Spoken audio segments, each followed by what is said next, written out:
Hello and welcome to this Palworld video on food to avoid and which to enjoy. But what truly makes something the best food?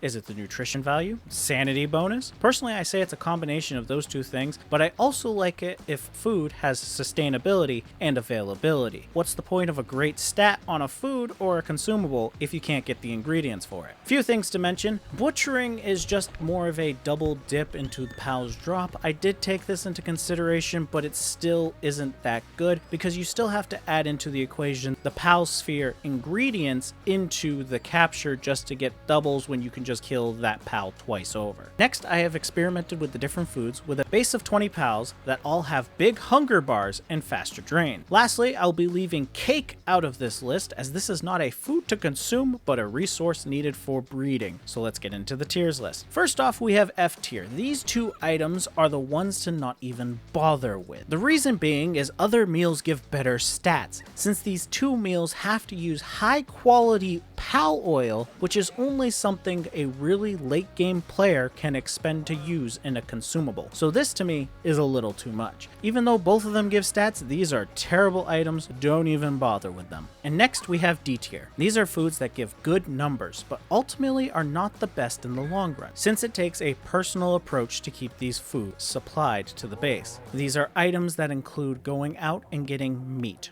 raw meat, trying to keep your meat supply up. There are a lot in D tier, so I'm not going to list them all. It mainly boils down to the fact that you have to spend a lot of time keeping your base fed. If you have to spend that time farming food instead of the other resources you need, it just lengthens the amount of time you spend in game doing something that you may or may not really want to do. In C tier, this is the middle ground of all meals and some ingredients.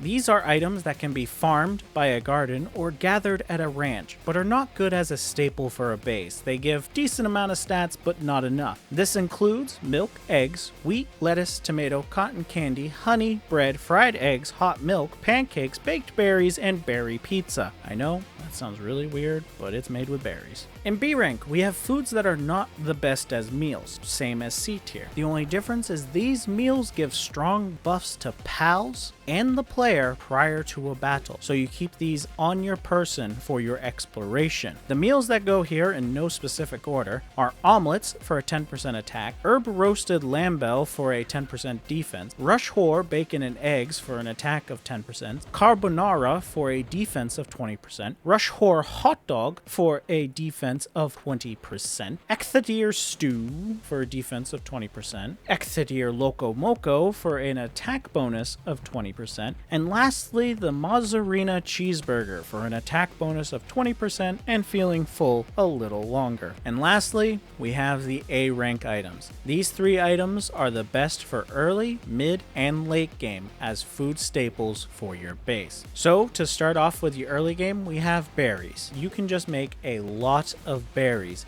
They can be produced by one base and can quite literally feed your PALs forever. You spend 1 hour just cultivating berries alone and you'll have thousands. Now we move on into the mid game. If you can't really afford a lot of hot springs, this is where this item comes in. When wheat plantations and mills is unlocked at level 15, you use the surplus of berries along with the new crafting of flour to craft the jam-filled bun. This will become a great base staple for the larger PALs up until the player reaches level 38, where they're able to unlock both tomatoes and lettuce. And finally, for our late game item is salad. The nutritional value of salad is 84 and the sanity benefit is 11. Now, I know what you're thinking. These three meals don't have high nutrition stats, so how are these the best? The answer is these three foods are the easiest to craft, easiest to maintain, and are super easy to collect, which creates more time exploring and capturing PALs instead of creating meals for the base. And there you have it. Do you agree? Disagree? Let me know your thoughts down in the comments below. Subscribe to my channel and I'll see you all next time.